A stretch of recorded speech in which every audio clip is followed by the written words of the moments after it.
I read briefly that you opposed or you didn't like the idea of this new Muslim candidate, congressman in Minnesota. This Muslim Ellison chose to swear in on the Quran. Well, the Quran actually disputes the First Amendment of the United States Constitution. There is no freedom of religion given by the state. There is no separation of church and state in the Muslim faith. It would have been a good thing maybe had he acquiesced to our tradition, knowing our history, and allowed himself to be sworn in on a Bible, but no, he insisted that he had to be sworn in on a Quran, thumbing his nose at our entire history and our foundation. So no, I don't think it's a good thing. What's he going to uphold, our Constitution or the Quran? That's what I want to know. This is a Christian nation.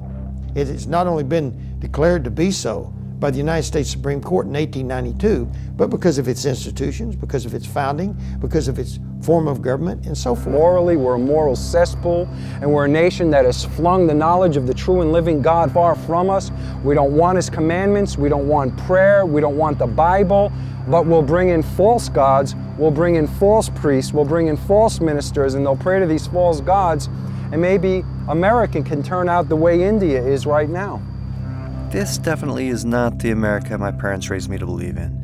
I'd like to say it's some tiny little fringe of the Christians that we met that believe this way, but it's not some tiny little fringe.